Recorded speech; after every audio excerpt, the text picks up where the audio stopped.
And hello, and welcome to the Seeking Heaven channel. I'm your host, Tamara Caulder Richardson, a six-time near-death experiencer, evidential medium, and Christ and ultra dimensional channeler.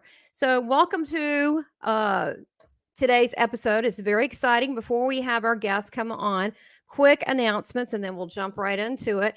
If you haven't registered or for a course or signed up for my newsletter, please do. It's the Academy of Divine Wisdom, and this is created for light workers, spiritual workers, and spiritual teachers as well. And if you sign up, you will get a free Christ light meditation. It's really nice. It's about 30 minutes long. Also, if you want a reading session, you can go to southernbellmedium.com and also check out my Seeking Heaven channel store.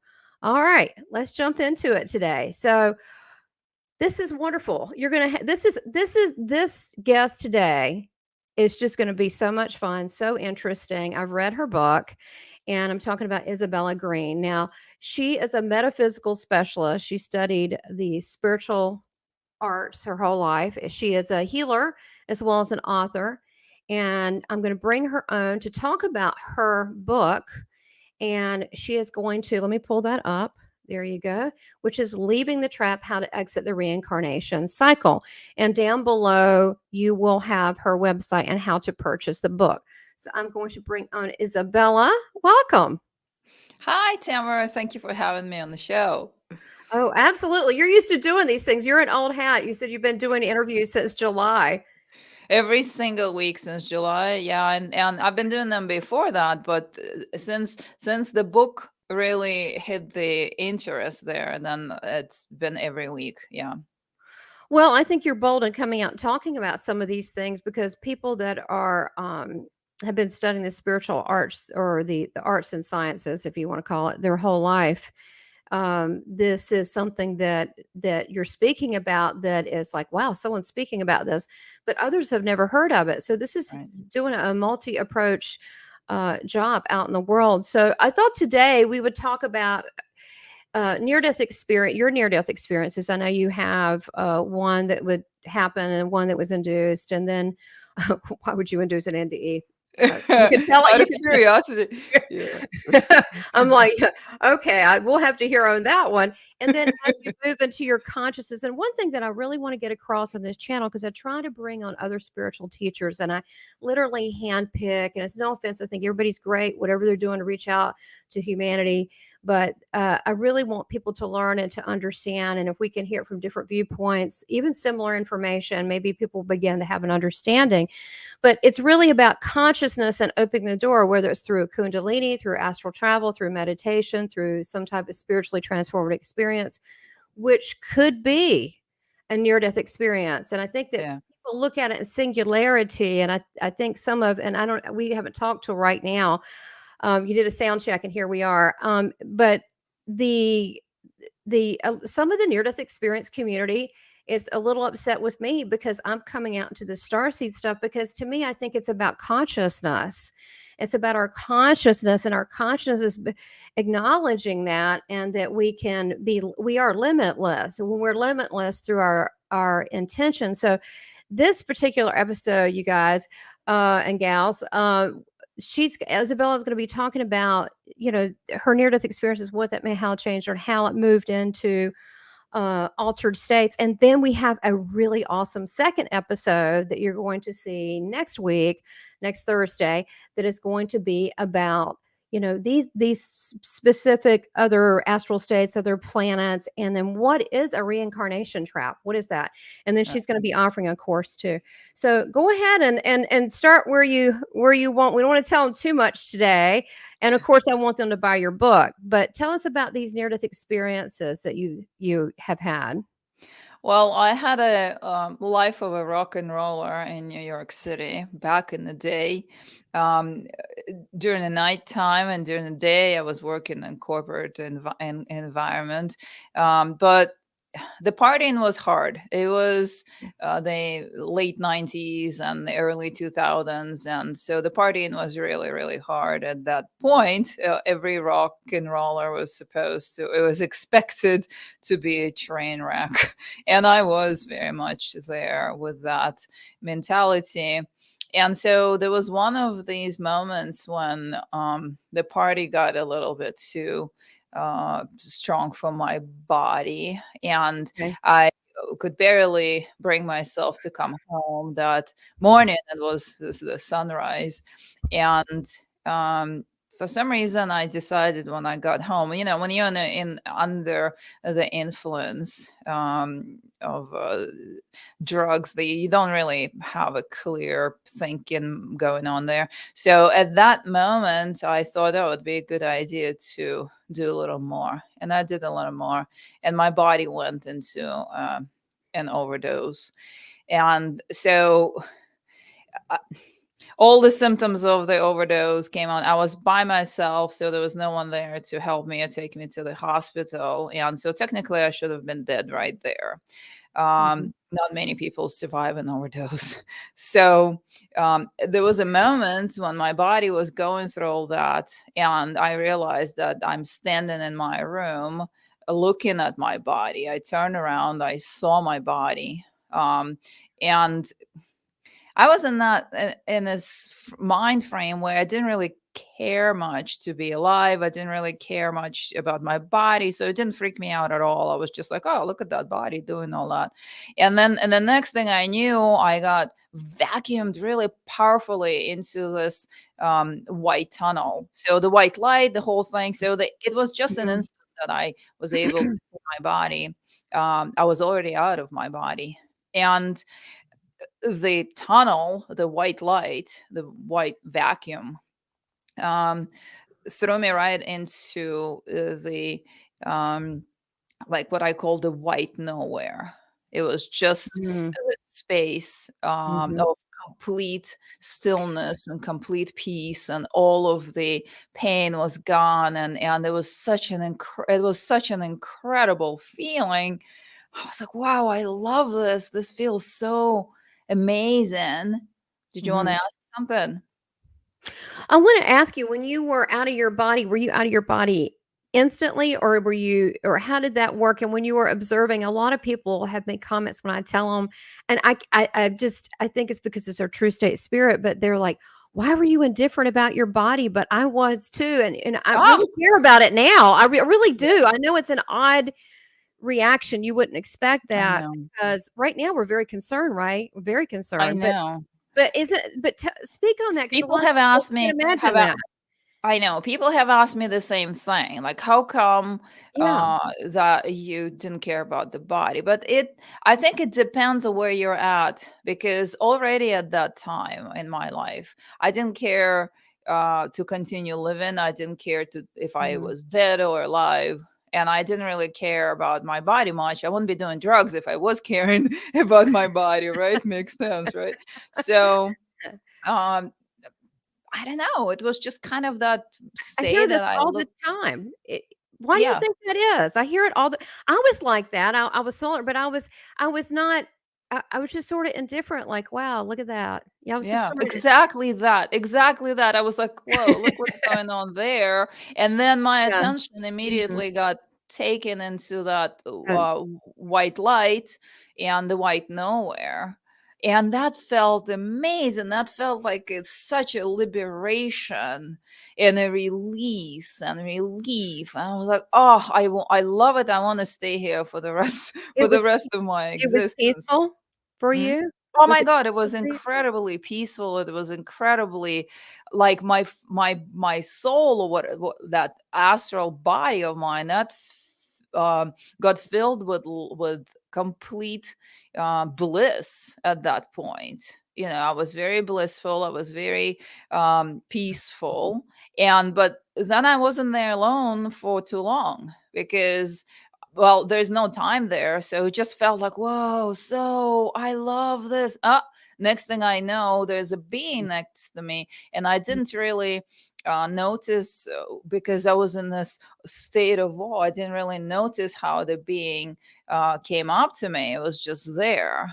And because at that time of my life, I used to go to the cathedral in New York City to pray and talk to Jesus, because that's when where my beliefs were Mhm. when things went tough. I went to speak to Jesus at the cathedral. So it was a typical type of visual of a man in a white dress, and he was kind of light haired and blue eyed. And I did not exactly question, because I thought, Mhm. wow, this is gotta be, I mean, wow, Mhm. Jesus is here to talk to me. Mhm. Mhm. But what happened next, so I started experiencing this heart opening love, this incredible love coming from his eyes.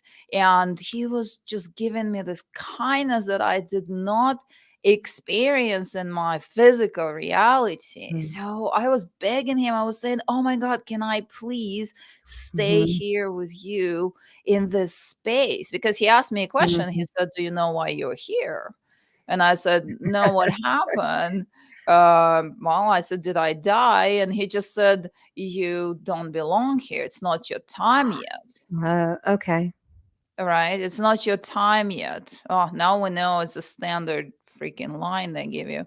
But it was like, They it's, said the same thing to me. yeah. Yeah. And, but there was, so you end up in this openness of the heart, like the love that you have been longing for, that your soul remembers that it exists, but we don't get it in our duality on Earth's Mhm. plane, right? And Yeah. here there's this being and it's emanating that, and you in complete peace and blissfulness. And so and he said, you have to go back, you're wasting your life. And I felt so guilty at that moment. I was like, yeah, I know, you know what, you're right about that. But um I was like, please, can I please stay here and rest a little bit? New York City life was really tough. It was really Yeah. fighting for survival, and my lifestyle was exhausting Yeah. from all ends. And so I really wasn't looking forward to going back. Finally, I had a breath of relief, like, oh, here I can rest in this blissful state. And he's Yeah. telling me I have to go back. I'm like, dude, stop, no. And but I felt such, so he kind of just, I felt that I did not deserve that love Sure. A lot of people feel that way. Yeah. that he's given me Oh, there. And this was the moment where I was like, yeah, okay, right, yeah, I have to go back. Next thing I knew, I was in my body, and God, was I not happy, I tell you. I definitely did not appreciate this being sent back, when there is this mhm. possibility, there's this um, place where you can feel so good, and then all of a sudden you're in the body and everything is hurting, and you feel that weight, and you have to wake up tomorrow and go to work, and it's like, seriously, why did he do this to me? That was my feeling. I did not get all like, oh my God, it was like, oh, like other near death experiences. And I Yeah. I know. definitely, I definitely want to have respect for those who had a different experience than myself. But there are many who didn't, many, and a few of these stories are in my book, actually, not just me. Oh, yeah, right. We should mention that. That's true. Yeah. Well, I think we're going to get to that. It's really about your consciousness and also your teachings. But then there are other people that see Jesus. I spent 3 days with him, but I don't really. I don't know if it's a good idea to say publicly, but he's a lot. Let's just put it this way. Let me think of a nice way to say. He's a lot more than we've been told. How about that? Is that good? That's safe. And That's safe, and isn't it? the real the real advanced soul that Jesus is Yes. very different than what you encounter during the near death experiences, and during like in the within the Astral. reincarnation cycle, because what Right. you experience during the near death experiences and in within the reincarnation cycle are the imposters, the ones who pose as what you believe in. So perhaps Mhm. you spend the time with the one who is a true ascended soul, can come and go, and it's free, and his soul is free. He was teaching the liberation. He was teaching that you can get out if you want, that you can be same He connected. was, absolutely. that you can be You're right. connected to the God consciousness same as he was. That was his truth. So I don't think that he was You're recycling right. himself here, right? No, no, you're right. Well, he's when I astral travel and do lucid dreaming, he's on other planets and Right, he's talking to he's helping the Galactic Federation. I mean, it's just right, and I know that might be odd for some people, but it's that's a whole different topic getting into right. consciousness. But Yeah, I think it is kind in the respect that we are met with love. That is yeah, good. That is yeah. good, whatever form. Now, what do you say to those people that like are Hindu and they have a Jesus experience? Why would that be? Well, I think that for the Hindu tradition Mhm. allows to be connected to the higher consciousness in any form that it is presented.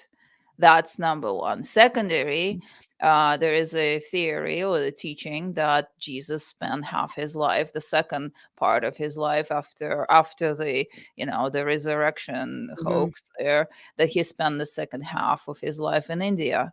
And Mhm. so it's very possible. And plus that he Yeah, studied in yeah. India, that he studied uh, basically Jesus was a yogi, if you think about it. He uh, was. Yeah, well, you're because right. of the abilities that he developed, and Absolutely. he was, yeah, and then he was presented it was the same exact abilities as the ancient yogis had. And so I don't see how it would be appalling or uncomfortable for Mhm. the people of that faith to see Jesus. But if Mhm. they have a very strong attachment to a specific figure Mhm. like Krishna or the Mhm. mother goddess, then they're going to see that figure because that's the Mhm. representation that the handlers of the reincarnation cycle will give them. This is Um, this is heavy for a lot of people to hear because I've had this channel for 3 years because I was told to do it in a multiple times. I'm kinda hard-headed, and this is really hard for people to hear, but I think if we look at it from a love flow, there's an organization, there's a whole process of what to do yeah, with these new souls, which you'll talk yeah, about later, for sure. and they're trying to meet people with love, so it really isn't sinister, but it's a little bit more organized than people, realize. Right. Yeah. And not only organized, orchestrated, and also Mhm. you're led to believe that you have a free will and that you're making the choice to reincarnate again by yourself, because they will run you in circles until you agree. And there is no other choice that's presented, really. Plus, all of our teachings outside of Christianity, all of the Eastern traditions believe in reincarnation, and they are also taught that that's how things are. It's a Right. normal thing to say, like, oh, okay, I will meet you again in the next life. There, you just Right. signed that contract for coming back with that soul in the next Oh my life. gosh. Or here's one. I will love you forever. So, Right, so have you exactly. ever met anyone and just anywhere? It could have been when you're rock and roll days, Yeah, and you meet someone and then later you meet them in a different chapter, a different phase of your life, and yeah, you're going, I love them. And you're like, and there's no connection at all to yeah. anything like from any of your life, but it's just because you said, I will always love you forever. So when you meet that person, how many times have we told this to someone? I will always love you forever. A I bonus. know. And that's something that people say to each other. If one of the partners is passing, then very often they the partner that's alive will hold their hand and tell them, I will see you in the next life, or I would Yeah, come back for you. And these are agreements. And these are agreements. If you want to get out of the reincarnation cycle, stop that. we're going to talk about that in the workshop. In the How to, workshop. Okay, wait, this right. is a good segue. I'm just gonna plug it real quick because this is a great time to just go ahead and do that. Boom, we're gonna have it December. What did we say? December 12. We got to do 12, 12. boom. We're gonna do it December 12 at 3 p.m. Eastern time.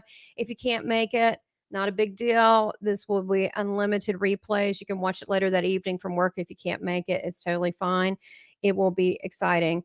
I just think people need to know about this. It's important. So let me get this off the screen and we'll go back. So, Thank you. oh, so much to cover. Probably shaking a lot of leaves off the tree right now. So I love you. You're just bold. You just go in there. Thanks a lot. Well, You're helping me with my job. So thanks, Isabella. thank you, Tamara. Once I published my book, I found out that there is the whole big part of the spiritual community that are on the same page. And this is why I've been invited to so many interviews. And as a matter of Right. fact, I was just on Iconic TV, which is David Icke's TV, and Oh, they yeah. told me, I had no idea that David Icke wrote the book called The Trap. And they told me, oh, and you wrote the book Leaving the Trap. And then that Right. describes the same concepts, except I approached everything from my experiences. I had no idea these books existed. That Right. program actually included all of the books on the subject, and they told me, they were like, whoa, start reading because there are a lot of people talking about it in our community. Exactly. But I had no idea. So I am very ignorant from the perspective of reading other people's material. I stopped reading in 2014 when I started going into the quantum field of information. There's no need to read anymore. I was just having experiences, and I wanted to keep my experiences pure. So I didn't read other people's stuff, not only because I didn't need to anymore, secondary because I didn't want my mind to be influenced. I wanted my experiences to be pure. But now I'm being told that what I put in my book was covered, some parts of it were covered, except how to get out. I'm told over and Um, over that that's the only, mine is the only book that has that information. So mhm. workshops are coming up. No, it's important, and it's funny. A lot of what you're talking about, and I notice it's not that I'm not trying to hide anything. I'm really not. It's just that I think it's important that we all are true to ourselves, and Yeah. we should speak with sincerity. And Yeah. that doesn't mean cruel. If you speak sincerity, it is just what it is. It's just, and it's actually being kind to yourself and everybody, because people like when someone's being straight with them. But when I read your book, I'm like, oh man, I knew a lot of that stuff in there Yeah. already, and I was like, but I was too chicken to tell people because I was afraid of the flack. Because I mean, I don't know if you've done a few shows, you've Yeah. probably heard the remarks that people don't. Yeah. You're taking them Hey, out of their comfort zone, but I think it's great news. It's good news that people know about this. And when you even mentioned about the incarnate beings, oh, and okay. Yeah. yeah, I've had a few come to me and they just repeat a cycle. They're in some Yeah. astral state and they just keep repeating the death scene. And Yeah. I'm like, oh, for gosh sakes, and then I've got to send my astral self to go help them and Yeah.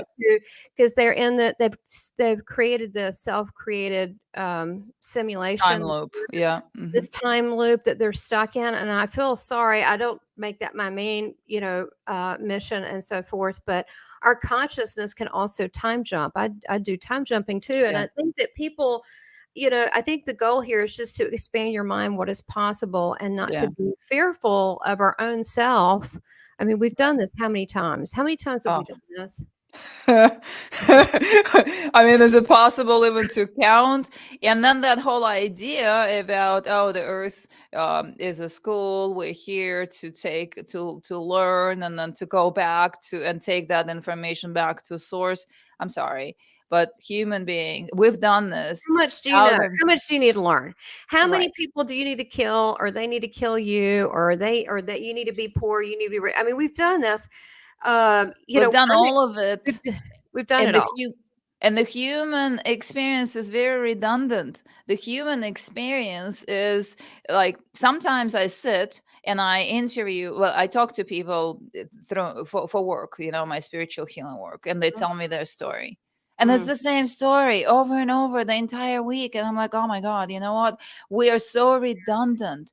And so this yeah, this is just yes. purely an idea that makes no sense whatsoever, because anyone who has experienced the state of samadhi, or the state of God Bliss. consciousness, if you wish, Mhm. or the state of quantum field of information, or the state of omnipresence. There are different names for the same thing, but Mhm, basically mhm, the state of source. mhm. Everything is already there. Everything already exists there. All of the information is already there. We're not collecting information to bring it back to source.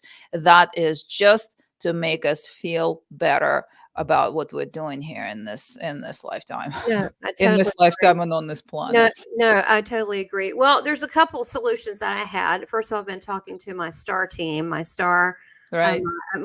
star family.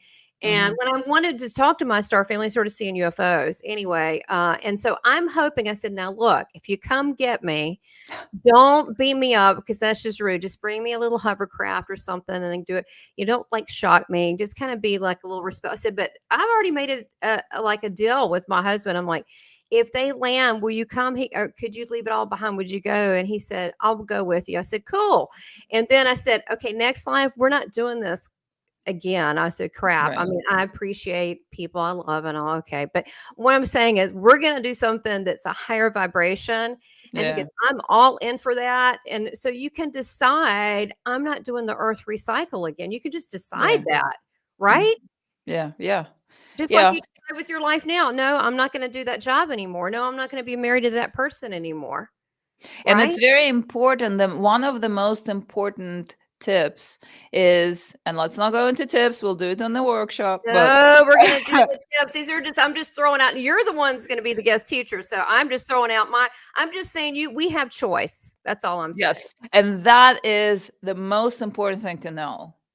The most important thing to know that you are not expected to continue, that you can change your mind, that you don't have to follow what the handlers are telling you, that you can, if you want to, get out. You have to work for it in this incarnation, I believe. But the number one idea that is not being told in any teachings is that you have a choice to get out if you want to. Right. And that's important. And then I think explaining in the workshop about how you're coerced and why, and it's meant not, I don't believe in a nefarious way. It's just a system, and it's a Yeah. system of order and organization, which I know that seems, but it is. I always tell people there's an organization here, sort of. Yeah. There's an organization there, and the astral. So let's go to your second ND. So the first one, you're this rock and roll partier, and it's funny because beforehand you were talking to my husband Clay, and you noticed he got the music award, and then you had a Yeah. similar life. Then he's in banking, and that's so cool. And that Yeah. was really cool. He That was enjoyed that. that was really unexpected, for sure, for sure. Yeah. Well, let's go to your other NDE. How in the world and why would you want to have an induced NDE? Gosh. Well, because I was not very impressed with that whole gig that happened during my first NDE, but I really wanted to get back into the space where I feel blissful and peaceful and nothing hurts, and where that love is present. And I just started talking to people. I did not change my lifestyle. Mhm. I just couldn't do drugs for maybe a month afterwards, but then I went right back to it. But I kept asking, I kept talking to people because I was just like, you know what? You send me back here. This is not kindness. I don't really buy into this. You You were know, mad. It's funny, I a was lot of annoyed. NDErs get mad because 'cause they're like, "What?" They get Yeah. mad. Right. If you are this all loving God, Jesus, that I talk to right there, why would you do this to me? Kind of thing. That was my perspective back then. So I was talking to people about my near death experience, and I was saying I'll do just about anything to get back into that space. I want to get back and experience that space. Is there a way to, for me to experience that space? And I want to know what goes on there, because in my experience, all I saw was white space and one being. But I was like, well, I want to know more about this whole gig right there. So I, at some point, just talking in a bar, and sharing my near death experience. And I encountered a person who was sitting next to me accidentally who said, "Hey, you know what? If I can induce a near death experience, here's how much it's going to cost, and here's how it's going to happen." And I was like, "Whoa, let's do it." So it was the Really? time. Is it Yep. like that movie Flatliners, with Kevin Bacon? Is it like that? Really? It was like that. Oh my gosh. He was a ketamine practitioner. Nowadays, ketamine is something that is used for therapies and this and that.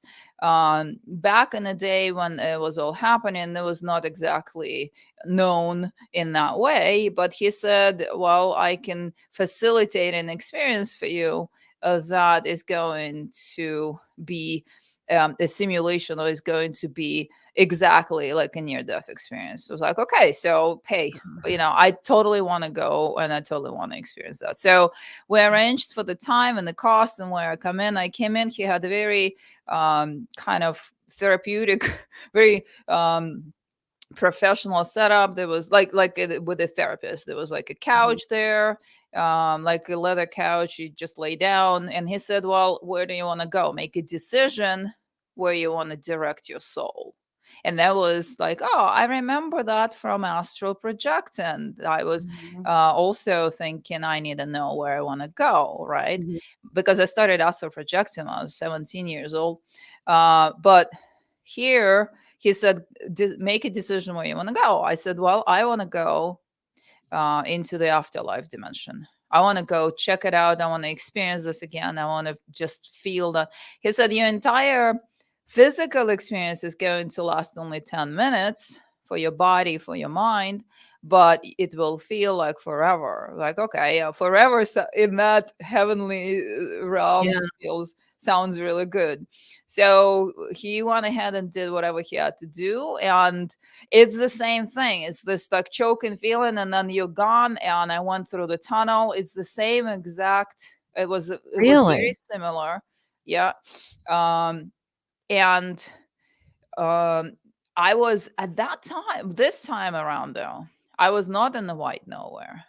I was Mm. in this like a rainbow dimension kind of thing where people talk Mhm. about the experience of heaven, thinking that that's heaven, or also projecting into heaven, Mhm. because it felt even better than the white nowhere, because there's like a music of the spheres. You can feel that in yourselves. I Like, we went don't, if there. you, I went yeah, there, and everything is like has a vibration, even a leaf, everything, and the colors are immense, and everything. yeah, It's like it sings, and it's got a hum to it, and everything yeah, is like glorious, and exactly. it's like And, really good stuff. semi-transparent, and you feel Yeah, absolutely one with it, incredible. and you have this light body, but yet it's a body, and Yeah, and everything is just vibing at the same yeah, time. Just like it's like kinda euphoric. yep, exactly. It's the best feeling compared to what we get to experience on Earth. So what would you to me, the best we don't have words for certain things, but it felt like heaven, it felt like Yes, paradise. It felt like if no, there was a heaven, like, that would probably be it. and that is it. That's a layer of the astral plane, because I've astral projected there afterwards again, without that. But I know. so what Yeah. happened when I Cool. landed there? I think maybe because I was not technically dead, but I was kind of like an observer. I could feel it, but I was an I got it. observer, and I was seeing groups of these beings in white dresses, just like that Jesus I Yep. encountered. But there were three of them, predominantly two male and one female, and they were literally shepherding these semi-transparent human beings that looked Mhm. completely confused. So I observed that. That was Mhm. like a soul distribution station, you It sounds know. like the cover of a Jehovah Witness. Nothing against Jehovah Witness, but you know what I mean? It's like we've seen the scene before, right? We've Yeah. seen but that's what they do. They have these, like, little white togas, And it's like Right, what you exactly. would think. Like, and I'm like, what's that about? Why? I mean, can I wear hot pink? Why does everybody have to wear white? So Well, you know why? Because that's what we're trained to see. That's what we're trained to expect. Because the beings who are doing the shepherding on the other side, they are shapeshifting beings. They can yeah, shapeshift into anything that you believe in, and majority of the population believes that this is what the angelics look like, this is what the ascended right. masters look like. Everyone just goes ahead and puts those white togas on as soon as they're out of the physical body. They're like, wait a minute, this is heaven. Well, it would. So my guess, but here's the thing. Here's the question, Isabella. Okay, I mean we're here, so I'm going to ask it. So Yeah. if that's the case, so you and I recognize, wait a minute, I'm actually nothingness. I'm like can be one with the Milky Way. I've been tons of stuff. I can shape shift. That I can be in different planets at the same time. That if Yeah. you recognize it, I recognize it, other starseeds recognize it, and light workers and spiritually inclined people, they recognize it.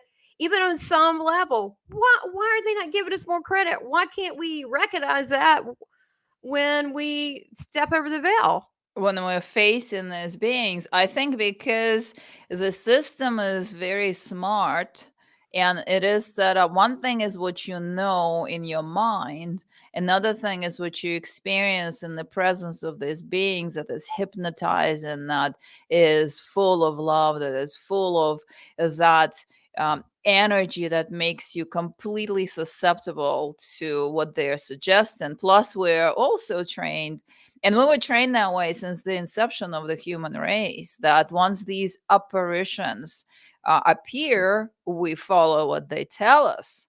Pay attention to like any story, you know. Ooh, you're So, right. You're right. Oh, right? it's coming from a Mhm. higher place, smarter than us. We should listen. Right, exactly. Oh, Exactly that. And the soul coming out of the body, I mean, you and I, if we astral projected, I astral projected before, and now I quantum travel, meaning I bypass the whole astral plane altogether. But yeah, me those too. people who, I just do it by consciousness, by thought where I want to go. And I go boing, yeah, boing, boing. I don't instant. even do the astral. And out of Yeah, body weirds me out. Like, why do I want to get that weird sensation and look at my body down there? It's yeah. frustrating. I'd rather just put the intention and go. Yes, and that's instant. So the quantum travel is Yeah. instant. Yeah. It's Astral instant. projecting has speed, and you see your body, and you're in the same room, and you're bouncing Process. around. Yeah. Yeah, but So you get bored like I do. You yeah, like to move on with things, and so I think that's why we could tell the truth. I think that look, I wish I could say I'm really, whatever, but I think I get bored, and that's why I started doing it because I feared you could go there. So if you just do it through intention, you could bypass all this stuff that slows you down in the beginning. yeah, I agree. And for me, it's curiosity. And Mhm. after I've put my body through so much with drugs and survived it, I said, and I started and I discovered what I can do when I get out of body and I have out of body experiences and spirit travel and all that. When my abilities started coming back on once I cleaned up my lifestyle and started doing spiritual practices. My intent was I want to see how far I can go while I'm still alive. Overachiever.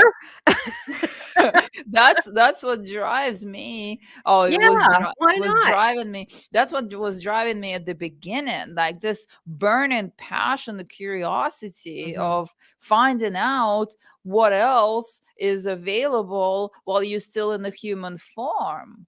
So it's not that I get bored. It's just like, whoa, let's go. It's exciting. Right. Well, curiosity, but you're bored with the old ways. It's like, the whole, what is it? This, the chakras.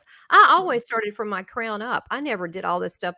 I'm like, okay, we're good. Okay. I always, do like this because I'm impatient. I want to get on with it. But, Yeah. now, so there's a question here. And I think that, and I just to kind of clear this up and I'm going to ask you, There. and it can the being show up as family members and Yes. loved ones. Absolutely. So go ahead Absolutely. and what do you answer that? Yeah, absolutely. The beings are going to show up as what you believe in. If you don't believe, if you're not religious and you don't believe in any specific beings, you don't believe in angels, you don't believe in gods, you don't believe in Krishna or Jesus or anyone at all, or Buddha, they need to show up as someone that will open your heart and someone whose direction you're going to trust. So the next level, or one of the ways the beings present themselves, is as your loved ones, because you would believe that that is someone who you can trust. And there's an interesting episode actually in Star Trek Voyager where Jane is facing the being that looks just like her father, and Mm. then while she is her body is being resuscitated by her team, and she's talking to that person, and at first she believes him, and he keeps telling her, come with me, and then she says, you're not my father at all, and she figures that out. And that's a famous episode. And so this is Jane versus an Archon, so to speak, so yeah, they definitely, these are the shape-shifting beings. They will present themselves as the representation of whatever will work best to convince you. Okay, so there was another episode. It reminds me of, we're going way back, telling my age, but I was very, very young. I could barely walk then. The Night Stalker, and it was Darren McGavin, and it was the Rasha Shah, and it would show up in the form of a loved one, and then they would come. Oh, and they would show up. Oh, I can't believe it, and then they would just eat them, devour them. Oh, And so, but it's the same thought being an Archon, and the Archon that I know of. I mean, I started looking at the Brotherhood of the Light like years ago, and then I started, way anyway. And so I'm not afraid of esoteric stuff. Either it checks out or it doesn't, or whatever. I don't really care. But yeah. uh, these Archons, to what people consider, they could be. I consider them, well, they're negative. They have bad intentions, and they Yeah. have a lower vibration, and they can shapeshift. Now, are we talking about calling them out like reptilians, some of the grays, and so forth? This is, or could be actually any, could be any, or could be even without bodies too. Yes, I have never actually seen what they look like because they never present themselves as what they really are. I know that they're not the Greys. The Greys have a whole different agenda around Earth, and there are ETs that participate in our reincarnation cycle. There are other planets that participate in our reincarnation cycle. This is how we cross incarnate between planets onto Earth, and that's one of the options. It's a little higher options that Right, they will give you if you resist and resist and resist going back to Earth. That the last final option right, they'll right. tell you what about this planet, but it will still be beneath the 5D. So between three, the consciousness level between third dimension and fourth dimension, 4.9 is where it cuts off. That's where the astral plane cuts off. Mhm. Um, Don't say too reptilians much. We got to leave it for the webinar. reptilians have a lot of bad rep, but I have no idea if it's them exactly, because I have seen and other people Right, have seen these beings presented in the form mhm, that we want to see, that we will believe. right. And what we know about them for sure is that they sustain themselves, they live off of that energy. Energy, yeah, and fear. Well, fear is a form of energy. Fear, Mhm, your body produces the energy, um the energy of suffering, or any energy of suffering mhm, is what sustains them, so they very well be energetic beings. I would mhm, not say one way or another. mhm. My intuitive sense says definitely not the grays, because I've seen otherwise. Reptilians, uh, possibly, but most likely the energetic beings. I agree with you. I think they're more like that. I think they can manifest only through people because of spiritual laws. But I have seen, if you want to call it demonic, about lots, 25 Yeah. different times I've seen man that are scientifically impossible. And I think that they can manipulate mass and energy here, but I Yeah. don't think they can, they're not high enough of vibration like a Palladian that can manifest, or an angelic, if you want to call it, that can manifest a body at will. They're not high enough, so they have to work with, you know, Projections. or They projections. Yeah, Yeah. absolutely. They can do that all day long. Or the fear, put the fear in people, but they don't have their, yeah, to be I able to think we're talking about different things. There is definitely the lower realm where the these lower, beings yeah, the that lower you realm. describe and hang out and all that, what you just described, yes, Right. is accurate. But I'm talking about the beings, the handlers of the reincarnation cycle. Oh, yeah. They are in the realm that is something that we know as the astral realm, and we never see them as what they truly are. They are only shown to us through projecting the image of what we believe in. No, I would agree with that. Which makes me, I question sometimes, like, why would the Octurians have a reincarnation station? I mean, what is it? Yeah, or is it a DNA thing? They're trying to pick souls that can reemerge, and certainly they have like projects for people. They have job reassignment. I mean, I mean, right? I mean, like, how much say do we have in this? Absolutely, at this point, probably zero. I mean, it's I don't Tamara, know all nefarious. I don't think it is. I think there I is would that aspect, but I would suggest that there are different types of Arcturians. There are different types of beings in all, okay. like around all planets. So Okay, that those makes who sense. are on the same level of consciousness, so the same state of, same like here on Earth, right? Yeah, We have yeah. lower dimensional beings and higher Mhm. dimensional beings, True. and those who vibrate, or those who are on the level of consciousness between 3D and 4.9, they exist around Arcturus as well. Yes. They will have a reincarnation cycle and they will participate in ours.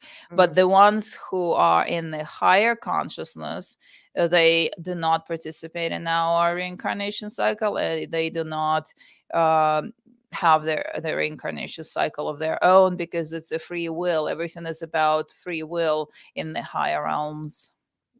Yes, it's true. So we're going to end off here, because when we come back, I'm sorry, you're going to have to wait, viewers. But I'm not going to look. I'm going to have this on. We're gonna have this so you can hear it. But I want to know, as far as a little bit more, not solutions to the reincarnation trap, but exactly, if that's the case, then what about all these star beings that remember being here for mission Earth? So we're going to talk about that when we come back, Yep. as well as these other planets. And I mean, this is so much fun. I love this. So let me put it up again. Want to let everybody know about this course that's coming up, and you can get an idea. It's going to be right out there. It's going to be honest. It's going to be hands-on, and just Isabella going through what is needed for to be able to exit this reincarnations, and just she's going to be talking through and questions and so forth. And let me get this comment, Christine. All right, so that will be on the 12th, 12/12. That'll be December 12th. So anyway, let me get this off, and everybody put that in your calendar so we have that. And to join us for the webinar, it'll be $44. It's not a lot. It'll go 90 minutes. If we're having a blast, maybe 2 hours, but then you can have your day. And we'll cover all sorts of things, whatever comes up. And this is a good dialogue. It's at least is a place we can have a dialogue to answer questions, and people, to either get them thinking, or to help them think through this in a way that's empowering and not fearful. I mean, we want to be empowered by this. So, look, please get. Okay, go ahead. Last word. Last The word. main the main idea here is not, this is not about being in fear or anything. The main idea here is that we are free beings, and that we are at the time of our lives or incarnations or development of consciousness on earth, where we are invited to step into the true sovereignty of the soul. And this whole material gives you options, gives you Yeah. um, ground for research, so you can find out for yourself what you're capable for and capable of, and that and how to find that sovereignty for yourself if you're so inclined. This is the main point of this material, and this is the main point of the webinar and our conversations here too. Yes.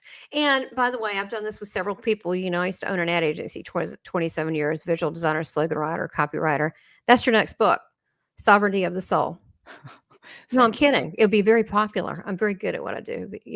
And it would help people. It was a continuation of this for you. So I look forward to that book when it comes out too. But for right now, everybody, you've got to get the book, which will help with the course too. It really will, because then you'll have more educated questions if you purchase the books, and you have the links below. It is on Amazon. And I thank you, and join us next Thursday. We're going to get, can you believe it, even more involved with this conversation, which is so cool. I love it. I could just eat this up like Wheaties.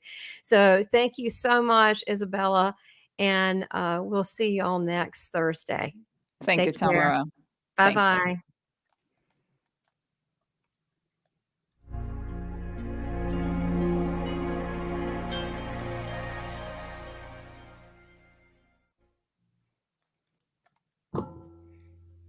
Please subscribe, like, and make comments, and support this channel by becoming a member. Thank you for your continued support.